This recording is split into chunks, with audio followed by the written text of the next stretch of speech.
is, and they were getting a nice smattering of applause. They were very important people. And then I introduced Justice Clarence Thomas. The place went crazy.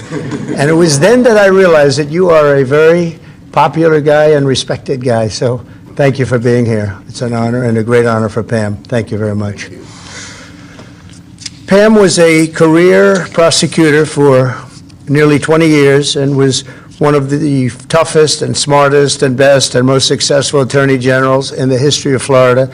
And I think, put it out this morning, I think she's going to end up going down as the most successful, or certainly one of the most successful attorney generals that this country has ever had.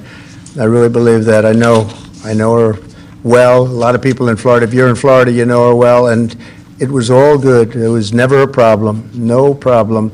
As a prosecutor, she locked up drug dealers and gang members and human traffickers and was waging war all the time on the pill mills, they called them, that fueled the deadly opioid crisis. And she did better than anybody else. There was nobody like her in the country.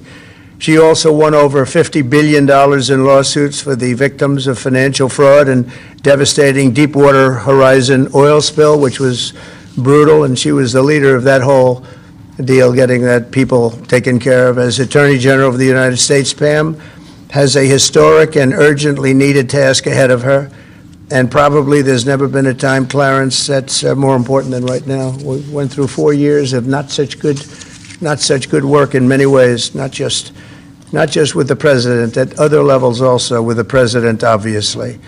She's going to restore fair, equal, and impartial justice and restore the constitutional rule of law in America.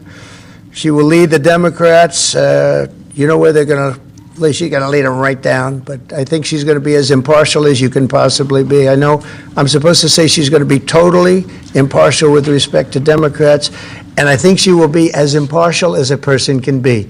I'm not sure if there's a possibility of totally, but she's going to be as total as you can get, Gianni, right?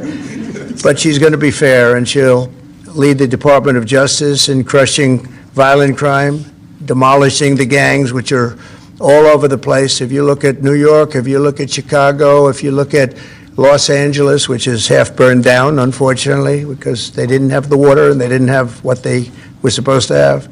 Destroying the terrorist cartels is going to be a very big priority for Pam, and that leads to crime, and it leads to a lot of drugs, so she's going to take care of it, and she'll stop the invasion of our country and get fentanyl off our streets, and we're going to be working with her very closely. Christine Holm and Tom Homan and all of the people are going to be working very closely with Pam. She's going to end the weaponization of federal law enforcement and restore honesty and integrity at the DOJ and the FBI, and she's going to be working with Cash, and she's going to be working with a lot of other people that you've been reading about, writing about over the last few weeks. The role of Attorney General comes with immense responsibility, but I have absolute confidence that Pam will fulfill her duties with honor and courage and strength and fairness. She's going to be fair. She's going to be very fair. And now I'd like to invite Justice Thomas to administer the oath of office, and thank you all for being here. It's a very important day, I believe, in our country's history. Thank you very much.